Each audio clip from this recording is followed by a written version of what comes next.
እሺ ሰዎች የምንሰራው ስራ የሚመቻችሁ ከሆነና በምላሹ ደግሞ እናንተኛም በትንሹ ማገዝ ከፈለጋችሁ ቻናላችንን ሰብስክራይብ፣ ይህን ቪዲዮ ደግሞ ላይክ ያድርጉት። ታሪኩ የሚጀምረው ሁለት ቆንጆ ሴቶችን በአንድ መቃብር ስፍራ ላይ በጨለማ እየቆፈሩ ነው።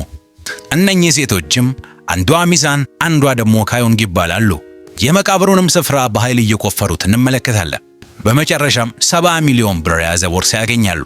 ነገር ግን ቦርሳቸውን ይዘው ለመሮጥ ሲዘጋጁ ከመሬቱ ስር ከዛ የባሰ ትልቅ ሚስጥር እንዳለ ይረዳሉ።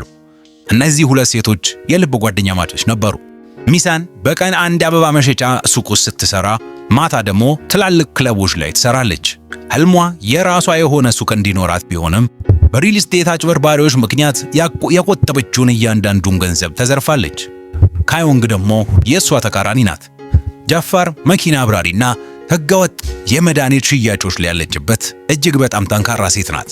ሚዛንም ያከማቸችውን ገንዘብ በሙሉ በባንክ በኩል በካዮንግ አማካኝነት ለስፖርት ውድድር ወይም ደግሞ ለስፖርት ቤቲንግ እንደዋለ ተሰማና እጅግ በጣም ትናደዳለች።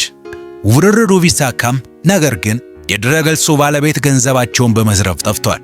በዚህ ጊዜ ነው ቢግ ቦስ የተባለ አደገኛ ህገወጥ ገንዘቡን አንድ ቦታ ላይ እንደቀበረ ይረዳሉ። ሚዛንም በብልሃት የሰውየውን ስልክ ሃክ በማድረግ ትክክለኛውን ገንዘቡን የቀበረበትን ቦታ ታውቀዋለች።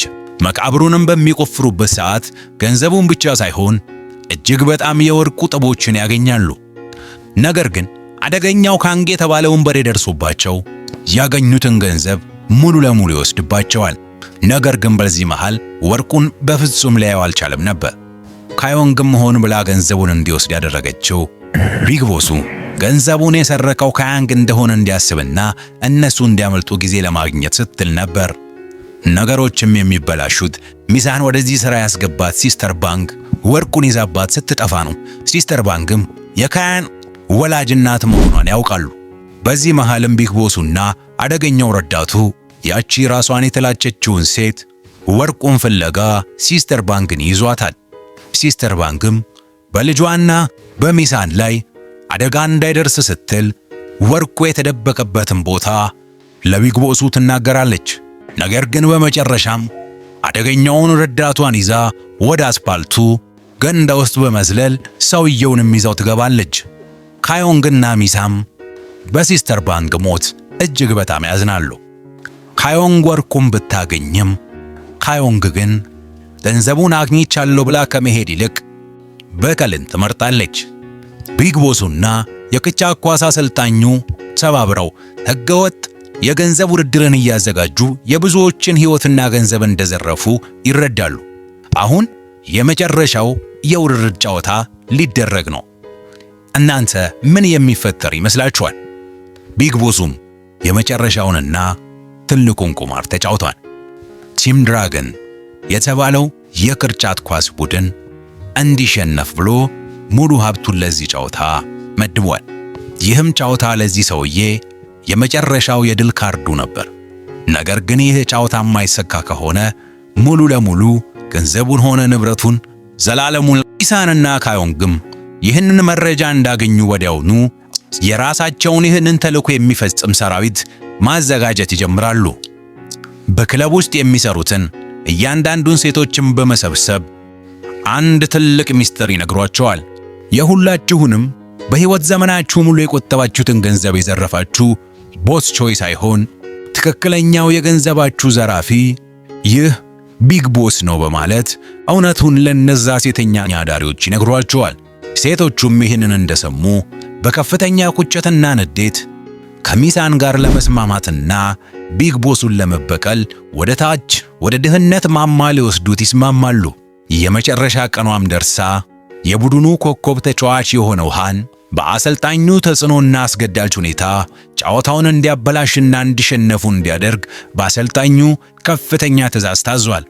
ነገር ግን በዚህ መሃል ሚዛን አስቀድማ ሃንን አግኝታው እስከ መቼ ነው የሌላ ሰው ባሪያ ሆነህ በሌላ ሰው እየታዘዝክ የምትኖረው በማለት ጥያቄ አንስታበት ለራሱ እንዲቆምና ትክክለኛውን ነገር እንዲያደርግ ውስጡን አነሳስታው ነበር ወደ እነሱ ሄደው።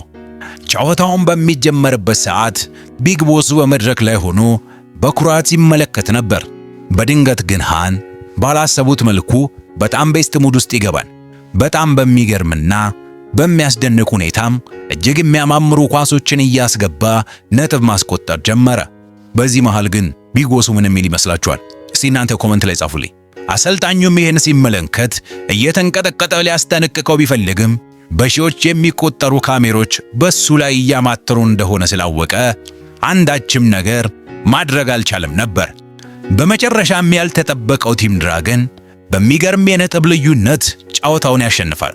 ቢግ ቦሱም ያላመነውን ነገር በመመልከቱ በአንድ ጀንበር ንብረቱንና ሙሉ ሀብቱን በማጣቱ በአንድ ጊዜ ፊቱ ከብርሃን ወደ ጨለማ ፊት ይቀየራል። ይህንን ያደረጉት ደግሞ ሚሳንና ካዮንግ መሆናቸውን የተረዳው ቢግ ቦሱ በክለብ ውስጥ የሚሰሩትን እያንዳንዱን ሴቶች በሙሉ በመጥለፍ ወደ አንድ ትልቅ ፋብሪካ ወሰዳቸው። ሚሳንንና ካዮንግንም ወርቁን ይዘው ካልመጡ እነኚህን ሰዎች እንደሚገሏቸው ነግሯቸው አስገድደው ይዘው እንዲመጡ ነገራቸው። ነገር ግን እነዚህ ሁለት ጓደኛ ማቾች ከሱ አንድ እርምጃ እንደቀደሙ ነበር። ሚሳን ከቢግ ቦሱ ጋር በምትደራደር ሰዓት ካዮንግ ደግሞ መኪናዋን አዘጋጅታ ነበር። ሴቶቹ በሰላም ማምለጣቸውን ሲያረጋግጡ ሚሳን የወርቅ ቦርሳውን በመያዝ ወደ መኪናው ዘላ ትገባለች።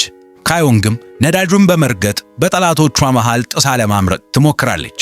ነገር ግን ቢግ ቦሱ ወዲያውኑ መኪና በማስነሳት መኪናቸውን በሌላ መኪና በመግጨት ያስቆማቸዋል። ቢግ ቦሱም ካዮንግን ከመኪናው አውጥቶ ሊገድላት ሲል ሚሳን ወዲያውኑ አንገቱን በገመድ ታንቀዋለች። ቢግ ቦሱ ግን ጉልበቱ እጅግ በጣም ብዙ ነበርና ከነሱ በማምለጥ ካዮንግ ላይ ጥቃት ያደርስባታል። በመጨረሻም ካዮንግ ያላትን ኃይል በሙሉ አሰባስባ ቢግ ቦሱን ተወረውረዋለች። ቢግ ቦሱም እንደተወረወረ በቀጥታ የፈላ አስፓልት ገንዳ ውስጥ ሰምጦ ይገባል። ልክ የካዮንግን እናት እንደገደለበት ሁሉ እሱም በዚያው መንገድ ሕይወቱ ያልፋል። የዛሬው ታሪካችንም ሲያበቃ ሚሳንና ካዮንግ ጎን ለጎን ሆነው እየተራመዱ እንመለከታቸዋለን።